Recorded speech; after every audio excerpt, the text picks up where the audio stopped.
चलो निकालो, कॉपी निकालो। तो हम लोग बौद्ध धर्म के बारे में पढ़ लिए थे, है ना। बौद्ध धर्म तक हो गया था, उसमें एगो दुगो बात बचा हुआ उसको लिखा देते हैं। निकाल लिया? देखो तो बौद्ध धर्म का सबसे पवित्र त्योहार, बौद्ध धर्म का सबसे पवित्र त्योहार, बौद्ध धर्म का सबसे पवित्र त्योहार देख लिया, वैशाख पूर्णिमा है। बौद्ध धर्म का सबसे पवित्र त्योहार वैशाख पूर्णिमा है। सुनो बोला 16 नंबर, हाँ 17 मिल गया, दिक्कत हो 18 में, इसमें भी यही कहा है। और छोटी छोटी संख्या क्या होगा जो इतना इतना बनाई जा सकती है, इसको बनाओ ना, इसको बनाओ ना छोटी संख्या, हाँ है ना। ठीक लिया? बोलो तो बौद्ध धर्म का सबसे पवित्र त्योहार कौन सा है? वैशाख पूर्णिमा, जिसको हम लोग क्या बोलते हैं, बुद्ध पूर्णिमा के नाम से भी जाना है। तो लिखो, इसमें लिखना, इसे इसे बुद्ध पूर्णिमा के नाम से जाना जाता है। इसे बुद्ध पूर्णिमा के नाम से जाना जाता है।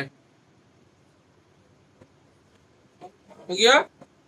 बौद्ध धर्म बस यही बचा हुआ था कि क्या हो गया, खत्म हो गया। अब देखो, अब हम लोग पढ़ेंगे शैव धर्म के बारे में, मतलब शिव धर्म के बारे में। इसमें मात्र एक ही दो बात लिखना है। लिखेगा, पूछता है कैलाश मंदिर कहाँ है ना।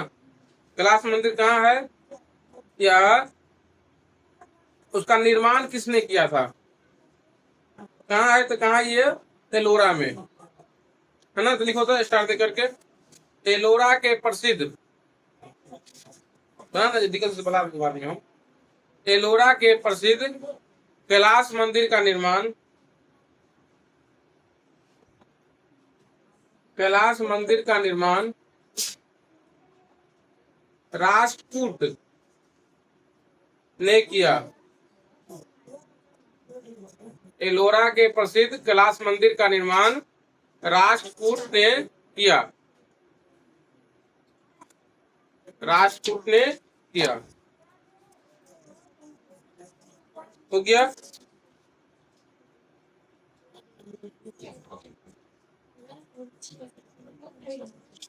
आगे लिखेंगे, अंकोर वाट का मंदिर, अंकोर वाट का मंदिर,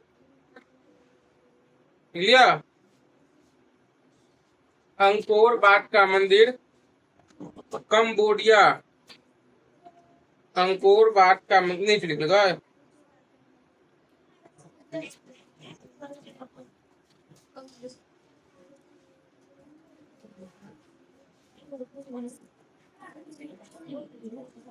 देखो तो ले ले इधर, अंकोर वाट का मंदिर कंबोडिया का निर्माण, कंबोडिया का निर्माण सूर्य वर्मा द्वितीय, सूर्य वर्मा द्वितीय ने किया, सूर्य वर्मा द्वितीय ने किया। गया रे, इकला तो दर्जी बन भी रहा, तो फिर हो गया। अब लिखना है, देखो अब हम लोग को पढ़ना है इस्लाम धर्म के बारे में। इस्लाम का मतलब क्या होता है, मुसलमान जिसको हम लोग कहते हैं, समझने के लिए इस्लाम धर्म के बारे में पढ़ना। तो लिखेंगे, इस्लाम धर्म के संस्थापक, संस्थापक का मतलब क्या होता है, शुरुआत, स्थापना, ऐसे भी समझ सकता है। इस्लाम धर्म का संस्थापक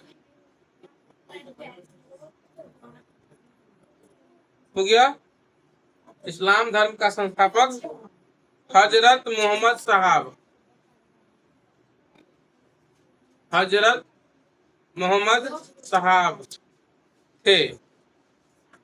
इस्लाम धर्म के संस्थापक हजरत मोहम्मद साहब थे। इस्लाम धर्म के संस्थापक हजरत मोहम्मद साहब थे। रे रे अब तुम लोग बताएगा इस्लाम धर्म का पवित्र ग्रंथ कौन सा है? कुरान। लिखेंगे स्टार्ट करके। इस्लाम धर्म का पवित्र ग्रंथ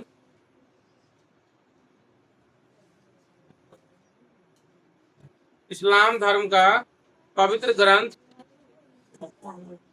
कुरान है।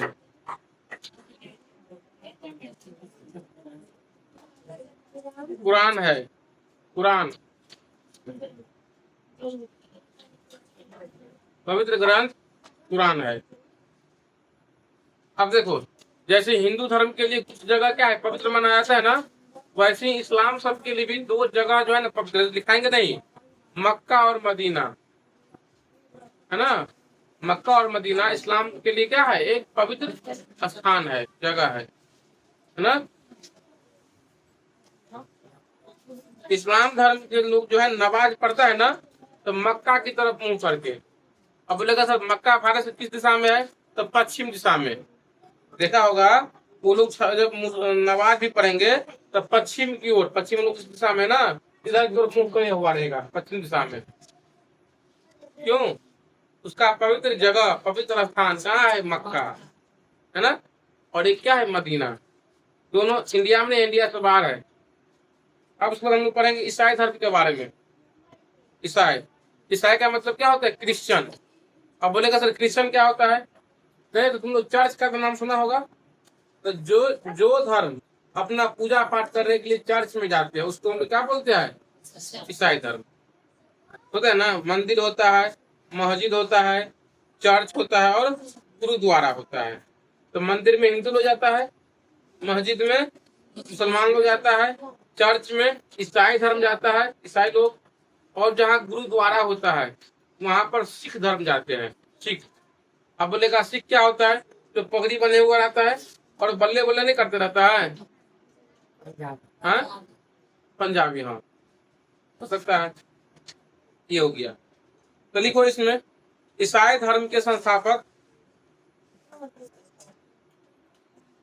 ईसाई धर्म के संस्थापक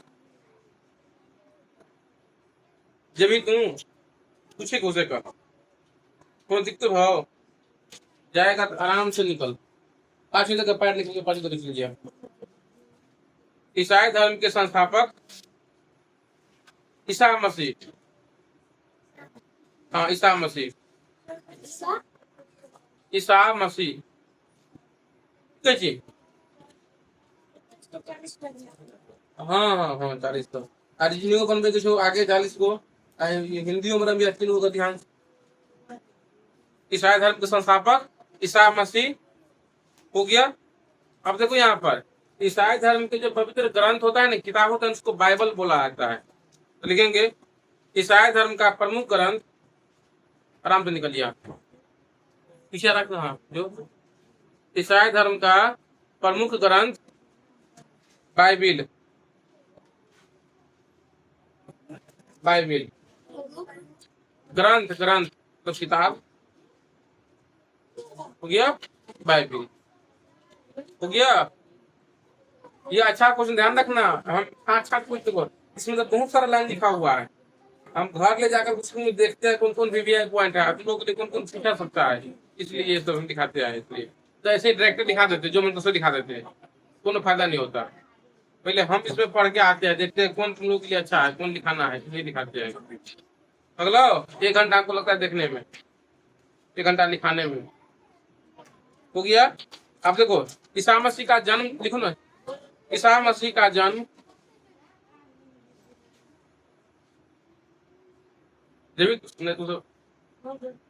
ईसा मसीह का जन्म, जो आराम से जो ईसा मसीह का जन्म जेरूशलम, ईसा मसीह का जन्म जेरूशलम, ईसा मसीह का जन्म जेरूशलम, पोस्ट में कर दो बैथलेहम, बैथलेहम, बैथलेहम में हुआ था, बैथलेहम में हुआ था। ईसा मसीह का जन्म यरूशलेम बैथलेहम में हुआ था।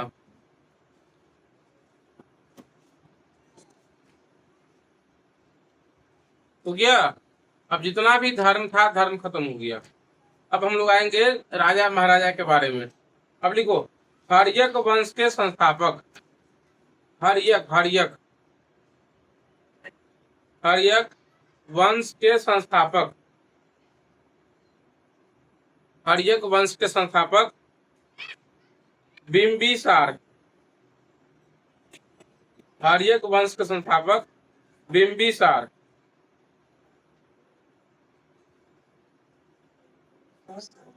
हर्यक वंश के संस्थापक बिम्बिसार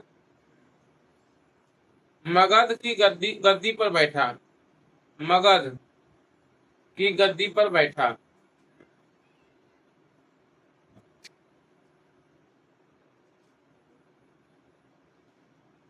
है ना। हर्यक वंश के संस्थापक कौन थे? बिम्बिसार। और कहाँ बैठते हैं? मगध की गद्दी पर। और तुम लोग को लिखाए थे मगध क्या था बताओ तो? महाजन पद में लिखाए थे ना।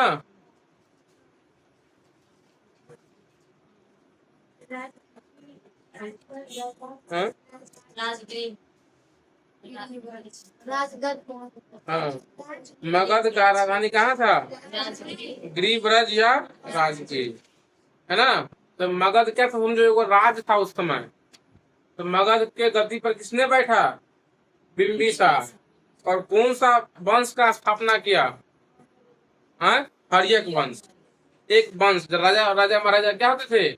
अपना एगो वंश का नाम रखते थे। मतलब क्या, एक अपना जो है सो जैसे राज कर रहा है ना, तो उसका क्या नाम रखा जाएगा, उसको रखेंगे, नाम रखेंगे। अब देखो सुनो ध्यान से रे। बिम्बिसार का एक बेटा था जिसका नाम था अजात शत्रु। सुनिए ध्यान से। बिम्बिसार के बेटा का नाम क्या था? अजात शत्रु, है ना।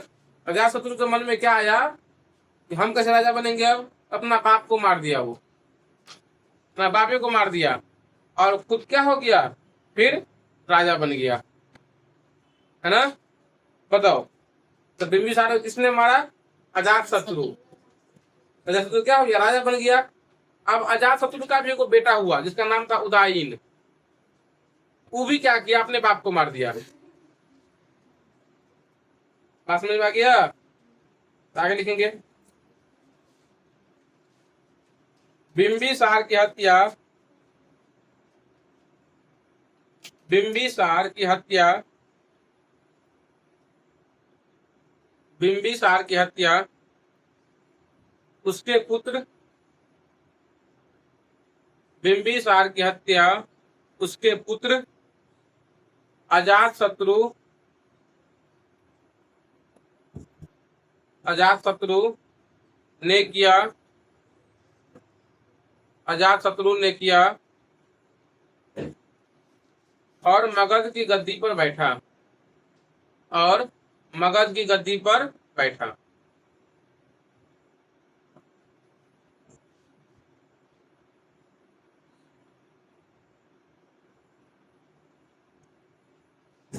मगध की गद्दी पर बैठा। हो गया। अब लिखना है फिर, अजात शत्रु की हत्या उसके पुत्र, अजात शत्रु की हत्या उसके पुत्र,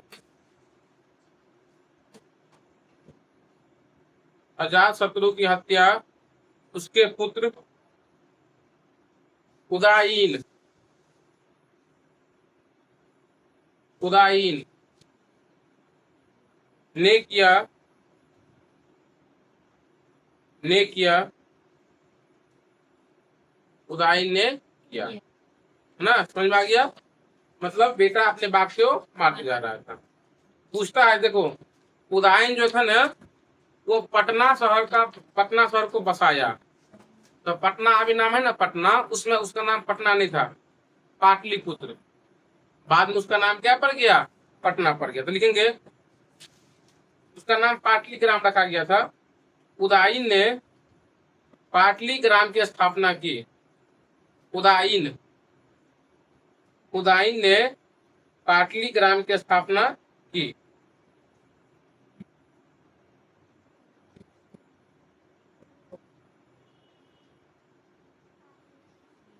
उदाईन ने पाटलिग्राम की स्थापना की।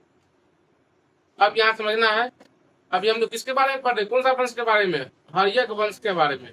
अगर पूछेगा हर्यक वंश की शुरुआत किसने किया, जो स्थापना करता है समझो वही शुरुआत को करता है।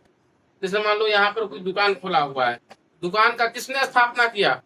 इसका मतलब दुकान जो शुरुआत किया। समझ में आ गया? तो जो स्थापना करता है वही क्या करता है, शुरुआत करता है। तो पूछेगा हर्यक वंश का शुरुआत किसने किया या स्थापना किसने किया? बिंबिसार। बिंबिसार कैसे गद्दी पर से हटा? उसका बेटा था, बेटा का नाम क्या था?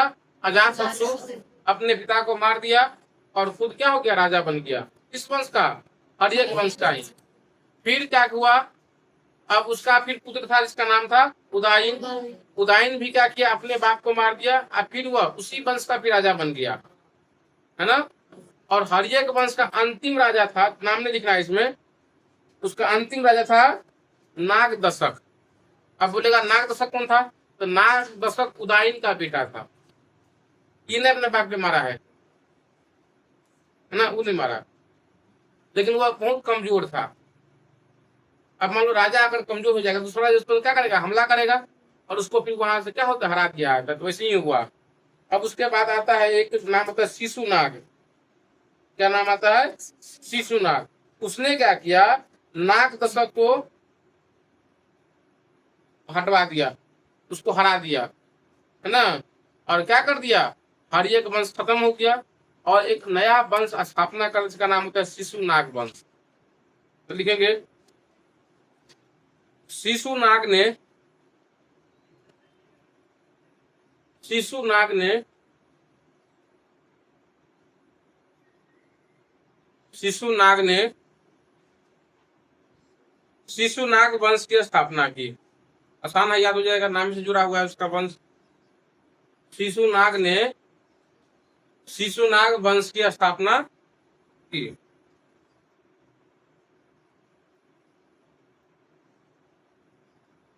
शिशुनाग ने शिशुनाग वंश की स्थापना की। उस समय जो कहा शिशुनाग वंश कहाँ बनाएगा, मगध में ही, जो कि अभी जो हम लोग पढ़ रहे हैं मगध के बारे में पढ़ रहे हैं। असल जो उस समय मगध का राजधानी पटना था, पाटलिपुत्र था। तो वह क्या किया, अपना राजधानी पाटलिपुत्र से हटा करके और कहाँ ले गया, वैशाली। अब बोलेगा सर वैशाली कहाँ है? तो हाजीपुर का हर कोई नाम सुना होगा। तो हाजीपुर जो पड़ता है वैशाली में ही पड़ता है। तो लिखेंगे शिशुनाग ने अपनी राजधानी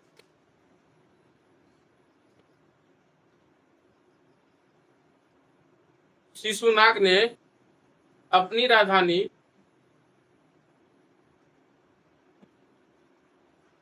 शिशुनाग ने अपनी राजधानी पाटलिपुत्र से हटाकर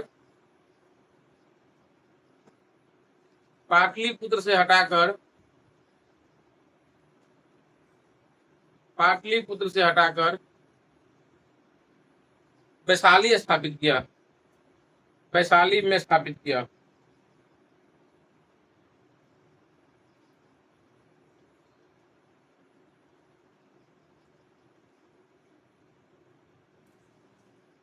हो गया, वैशाली में स्थापित किया, हो गया। अब शिशुनाग वंश के बाद जो है ना नंद वंश आता है, नंद वंश। तो देखो नंद वंश का संस्थापक नंद वंश का संस्थापक नंद वंश का संस्थापक नंद वंश का संस्थापक महापद्म नंद था। नंद वंश का संस्थापक महापद्म नंद था। नंद वंश का संस्थापक महापद्म नंद था। आगे लिखेंगे नंद वंश का अंतिम शासक नंद वंश का अंतिम शासक।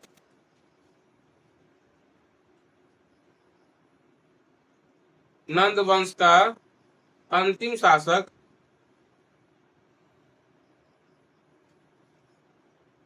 नंद वंश का अंतिम शासक घनानंद था। नंद वंश का अंतिम शासक घनानंद था। चुपचाप लिख, छोड़ दी कहाँ भी जाओ सब तो अब कहाँ जाएगी गई, अब कहाँ टाइम रहता है तो कोई है किसी के पास घड़ी 5:28 छुट्टी कर दी सबके, बोलो छुट्टी कर देते हैं। लिखो आराम से लिखो। सिकंदर का जन्म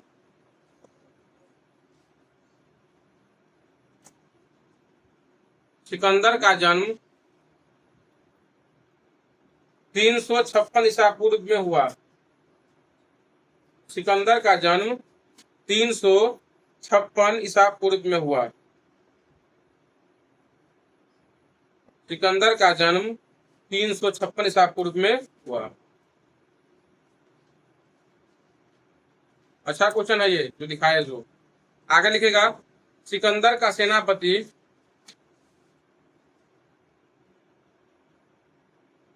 सिकंदर का सेनापति सिकंदर का सेनापति सिकंदर का सेनापति सेल्यूकस निकेटर। सेल्यूकस सिकंदर का सेनापति सेल्यूकस निकेटर। सिकंदर का सेनापति सेल्यूकस निकेटर था।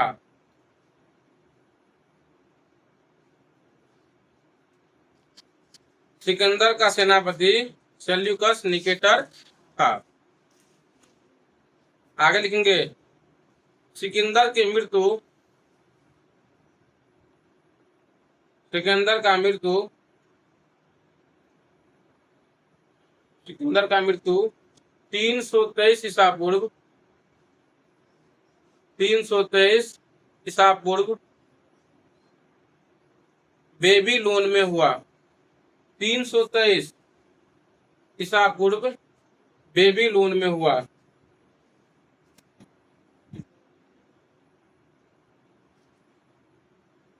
ना, बेबीलोन में हुआ। अब लिखना है, बताओ लिखना है, मौर्य वंश का संस्थापक। मौर्य वंश का संस्थापक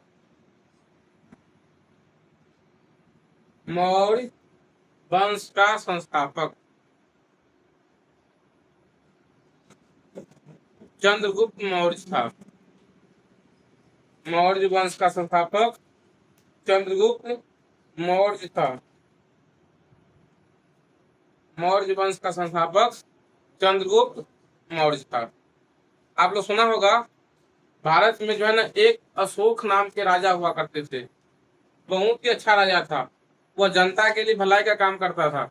अशोक, है ना, बहुत अच्छा राजा थे, बताएंगे इसके बारे में। और अशोक पूछता है किस वंश के राजा थे, तो मौर्य वंश के ही। बात समझ आया? बताओ, मौर्य वंश का स्थापना किसने किया था? चंद्रगुप्त मौर्य। चंद्रगुप्त मौर्य को बेटा होता है, उस बेटा का नाम होता है बिंदुसार। बताओ, चंद्रगुप्त का बेटा कौन था? बिंदुसार। अब बिंदुसार का बेटा कौन था? अशोक। हम लोग को अशोक के बारे में क्या करना है? डिटेल से पढ़ना है, परीक्षा में यही पूछता है। अभी जो लिखा है भी पूछता है कि मौर्य वंश का संस्थापक कौन है? चंद्रगुप्त मौर्य। लिखेंगे, देखो सर दिखा दिया, रुक जाओ अभी तक, पहले पढ़ते एक लाइन। घनानंद को हराने के बाद चाणक्य, बताओ, ने चंद्रगुप्त मौर्य की मदद की थी, जो बाद में चंद्रगुप्त का प्रधानमंत्री बना। इसके द्वारा लिखित पुस्तक अर्थशास्त्र है, इसका संबंध राजनीतिक से है। बताओ, लिखा है अर्थशास्त्र के लेखक कौन है? कौटिल्य, चाणक्य या विष्णुगुप्त। यहाँ लिखा हुआ देखो, यहाँ नहीं दिखेगा, यहाँ पर देखेंगे, बोलेंगे घनानंद को हराने के बाद चाणक्य। पोस्ट में लिखा हुआ है कौटिल्य या विष्णुगुप्त, पोस्ट में लिखा हुआ है। ने चंद्रगुप्त मौर्य की मदद की थी, जो बाद में चंद्रगुप्त का क्या बन गया, प्रधानमंत्री बना। इसके द्वारा लिखित पुस्तक अर्थशास्त्र है। इस बात को नहीं दिखाएंगे, हमको यहाँ मेन लिखाना है अर्थशास्त्र के लेखक कौन है, बता ना। चल तो छेड़ देंगे। अब बताओ तो ई भी लिखा दिया है, इंडिका पुस्तक के लेखक कौन है, लिखो। इंडिका पुस्तक के लेखक,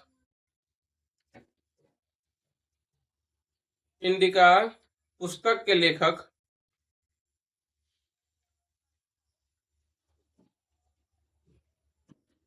इंडिका पुस्तक के लेखक मेगास्थनीज, मेगास्थनीज।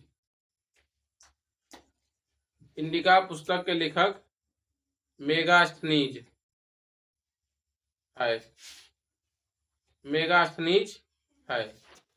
इंडिका पुस्तक के लेखक मेगास्थनीज है। अब लिखेंगे अगला स्टार,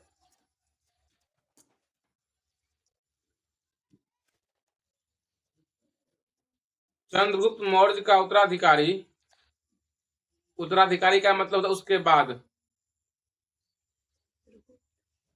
चंद्रगुप्त मौर्य का उत्तराधिकारी, चंद्रगुप्त मौर्य का उत्तराधिकारी बिंदुसार हुआ। चंद्रगुप्त मौर्य का उत्तराधिकारी बिंदुसार हुआ। चंद्रगुप्त मौर्य का उत्तराधिकारी बिंदुसार हुआ, है ना। नीचे लिखना है, बिंदुसार का उत्तराधिकारी, उत्तराधिकारी समझिएगा ना। अगर मान लो कोई राजा है तो उसके बाद फिर कौन बना राजा, बिंदुसार का उत्तराधिकारी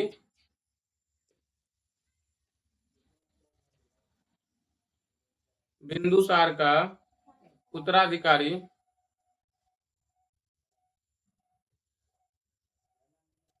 बिंदुसार का उत्तराधिकारी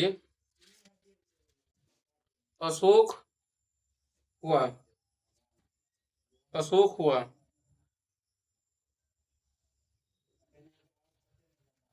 अशोक हुआ। अब थोड़ा समझना है अशोक के बारे में, है ना। शायद 7वां क्लास में या 8वां क्लास में तुम लोग तो भी लवका हिंदी पढ़ रहा है ना, पुरनका हिंदी में था अशोक का शस्त्र त्याग। 8वां हिंदी है ना, जो जो पहले हिंदी था 8वां क्लास पर 2 साल से चेंज हो गया ना। अब तो लवका हिंदी आ गया, एनसीईआरटी वाला आ गया है, बीटीसी वाला था। एक चैप्टर था अशोक का शस्त्र त्याग। एक बार क्या होता है, अशोक और कलिंग का जो राजा था, दोनों के बीच में क्या होता है, युद्ध होता है। किसके किसके बीच, अशोक और कलिंग के राजा के बीच। अशोक जो है ना बहुत ही शक्तिशाली राजा थे, वो जल्दी किसी को जीतने नहीं देता था, है ना। जब ऐसे ही युद्ध हुआ तो कलिंग के राजा उस युद्ध में मारा गया। और ऐसा बात नहीं कि राजा ही मरा, बहुत सारे जो है ना उसके सेना मारे गए, है ना। उसके सेनापति भी मारा गया, समझो ना। खून की नदियां बह गया, कहाँ पर, कलिंग में। और किसकी जीत हो जाती है, अशोक। जब अशोक जीत जाते हैं तो खून की नदियां बह जाता है। जब उसकी बेटी होते है, कलिंग महाराज के बेटी जिसका नाम होता है पद्मा, उस लड़की का नाम। अब लड़की लोग, महिला लोग आ जाती है कि हम क्या करेंगे, अशोक से युद्ध करेंगे, है ना। तब अशोक क्या किया, अपना शस्त्र को त्याग दिया, फेंक दिया। बोला कि हम महिलाओं पर वार नहीं करेंगे, लड़कियों पर वार नहीं करेंगे। हम लड़की पर वार करेंगे तो लोग हमको कायर समझेगा, मतलब क्या बोलेगा कि तुम जो है ना लड़की से तुम जीत के आया है ना। समझ में आ गया। बताओ, अशोक युद्ध करने के लिए तैयार हो, उसके बाद नहीं होता है। और लड़की भी उस पर हमला नहीं किए, किस पर, न अशोक पर किए न अशोक के सेना पर किए।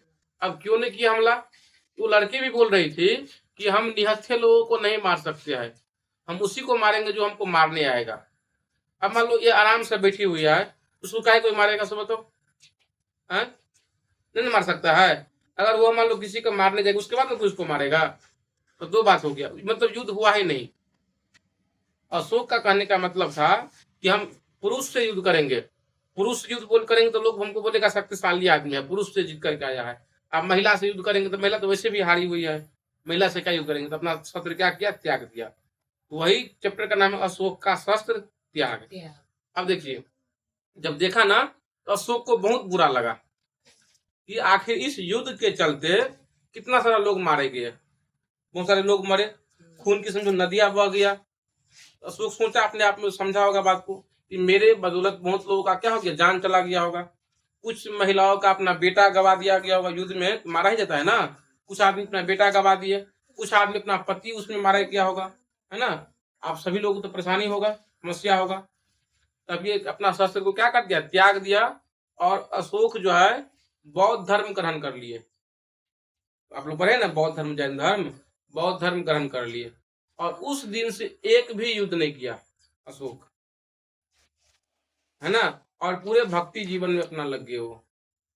जब बौद्ध धर्म ग्रहण कर लिए तो भारत में भी बहुत जगह पर क्या किए, बौद्ध धर्म का प्रचार प्रसार अशोक किए। उसके बाद अशोक का एक बेटा था जिसका नाम था महेंद्र, और बेटी जिसका नाम था संघमित्रा। दोनों कहाँ भेज दिए, श्रीलंका, कि जाओ तुम श्रीलंका में भी क्या करो, बौद्ध धर्म का प्रचार करो। धर्म समझ इतना ही अच्छे से जुड़ गया वो, है ना। जब तुम जाएगा ना 10वीं क्लास में, अगर मैथिली रखेगा तो 8वें वाला हिंदी पढ़ना पड़ेगा, पुरनका हिंदी, इसलिए हिंदी को पढ़ेगा इसमें 2.5 चैप्टर लिखेंगे। अशोक ने बौद्ध धर्म प्रचार के लिए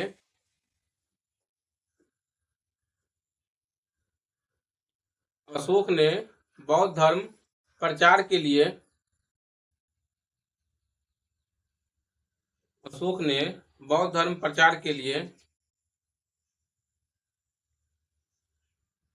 बौद्ध धर्म प्रचार के लिए अपने पुत्र महेंद्र अपने पुत्र महेंद्र अपने पुत्र महेंद्र एवं पुत्री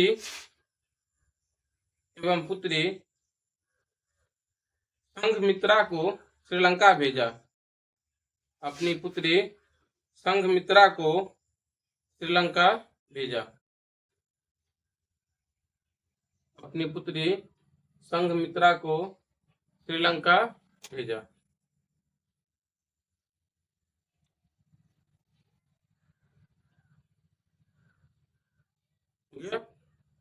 अब उसके बाद देखो शिलालेख क्या होता है। अभी भी मान लो जो कभी कहीं रोड सड़क बनता है ना, देखो वहां पर बोर्ड लग जाता है शुरुआत में। मान लो यहाँ से रोड बन रहा है, यहाँ पर क्या होता है, वो बोर्ड लग जाता है और उसमें लिखाता है कि ये नीतीश कुमार के द्वारा बनाया गया रोड है, जो भी मुख्यमंत्री रहता है सो। और उसमें लिखा था कि इस रोड में इतना खर्चा हुआ है, यहाँ से यहाँ तक रोड बना हुआ है, लिखा है ना। क्या बोलता है उसको, बाइंडर बोलते हैं, बोर्ड बोलता है। उस समय तो क्या प्रिंटिंग करने वाला मशीन तो नहीं था, लिखने वाला मशीन नहीं था। उसमें में पत्थर पर ही क्या होते थे, ये खोद खोद करके लिखाते थे कि ये काम ये राजा किया, उसको लगता अभिलेख। अभिलेख का समझ में आया, जब पत्थरों पर छेनी हथौड़ी से खोद खोद के लिखाया जाएगा कि ये काम ये इसके द्वारा हुआ है ना, ये काम इसने किया है, उसी को अभिलेख बोला था। अभिलेख लिखाने का काम सबसे पहले अशोक ने ही शुरू किया। तो लिखेंगे, भारत में शिलालेख का प्रचलन भारत में शिलालेख का प्रचलन भारत में शिलालेख का प्रचलन भारत में शिलालेख का प्रचलन अशोक ने किया। भारत में शिलालेख का प्रचलन अशोक ने किया।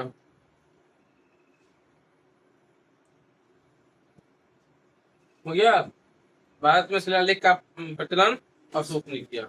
अब देखो, अभिलेख जो है ना, अशोक के जो अभिलेख थे, जिसको शिलालेख भी बोला जाता है, सबसे पहले जेम्स प्रिंसेप ने पढ़ा। अब मान लो लिखा गया है, अब मान लो पूरा वंश से खत्म हो गया, है ना। जब मान लो खुदाई होगा तो वहां पर तो कुछ ना कुछ मिलेगा। जैसे अभी राजावलीगढ़ में क्या हो रहा है बताओ, खुदाई का काम हो रहा है। इसमें राजावलीगढ़ के बारे में कितने लोग सुना है, क्या है बताओ। बहुत बड़ा फील्ड है, बहुत बड़ा फील्ड, देखा होगा। यहाँ से दिखेगा तो उस तरफ नहीं दिखेगा, समझो इतना बड़ा फील्ड है, बहुत बड़ा फील्ड है। और लोगों को मानना है कि यहाँ पहले राजा महाराजा रहा करते थे, है ना। वहां पर समझो इतना बड़का बड़का ईंट है, इतना बड़का बड़का ईंट। तो सरकार के द्वारा वहां पर क्या होता है, खुदाई किया जा रहा है और खोजा जा रहा है कि यहाँ पर क्या था, किस तरह के प्रमाण है, क्या क्या चीज मिल रहा है। यहाँ पर अभी इटेवा मिलता है, कुछ मिट्टी का बर्तन उर्तन सब मिलता है, मिट्टी का कोई मूर्ति उर्ति सब मिल रहा है। अभी अनुमान लगाया जा रहा है उसमें राजा महाराजा के पास क्या थे, बताओ, सोना चांदी थे। तो हो सकता है राजा महाराजा, है ना, उसमें तो बैंक था नहीं, मिट्टी के तौर में क्या होते थे, गाड़ के हो सकता है रखा होंगे, इसलिए उसको खुदाई किया जा रहा है। हाँ, तो अभिलेख को सबसे पहले किसने पढ़ा, अशोक के अभिलेख को जेम्स प्रिंसेप। तो लिखेंगे अशोक के अभिलेख को सबसे पहले, अशोक के अभिलेख को सबसे पहले, अशोक के अभिलेख को सबसे पहले जेम्स प्रिंसेप ने पढ़ा। जेम्स प्रिंसेप ने पढ़ा। अशोक के अभिलेख को सबसे पहले जेम्स प्रिंसेप ने पढ़ा। अशोक के अभिलेख को सबसे पहले जेम्स प्रिंसेप ने पढ़ा।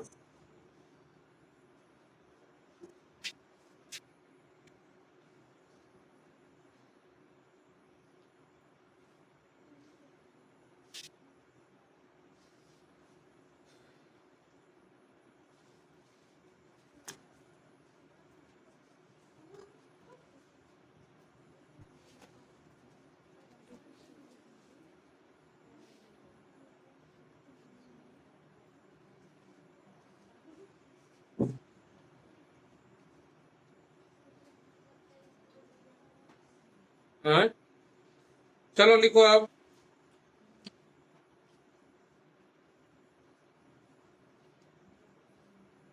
कुषाण, कुषाण वंश का, कुषाण वंश का,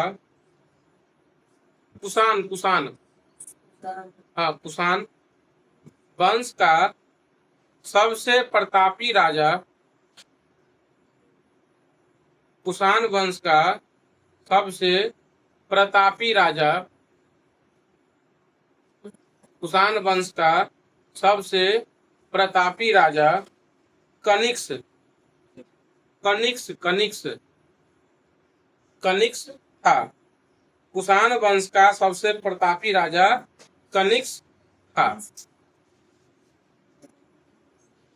हो गया, कुषाण वंश का सबसे प्रतापी राजा कौन था, कनिष्क। आगे लिखेगा कनिष्क ने, राम प्रवेश लिख लो, कनिष्क ने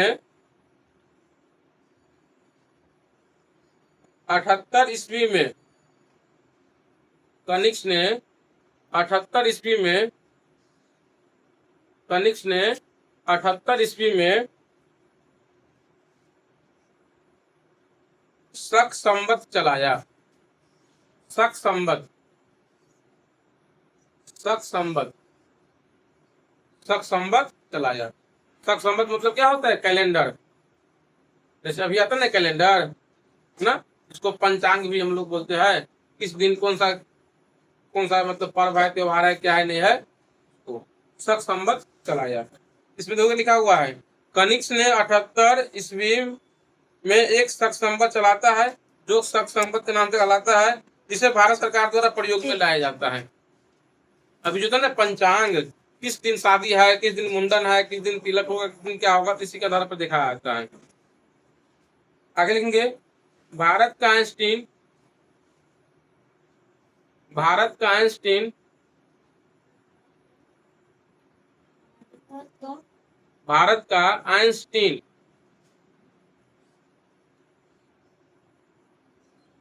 भारत का आइंस्टीन की बोलो, नागार्जुन को कहा जाता है। नागार्जुन, जो हर्षु का ऊपर रेफ न, नागार्जुन को कहा जाता है, नागार्जुन को कहा जाता है। बताएगा, बताइएगा, सीधा लिखो। रेशम बनाने की तकनीक का आविष्कार, इस बार लिखो ना, रेशम बनाने का आविष्कार चीन में हुआ। रेशम बनाने का आविष्कार चीन में हुआ।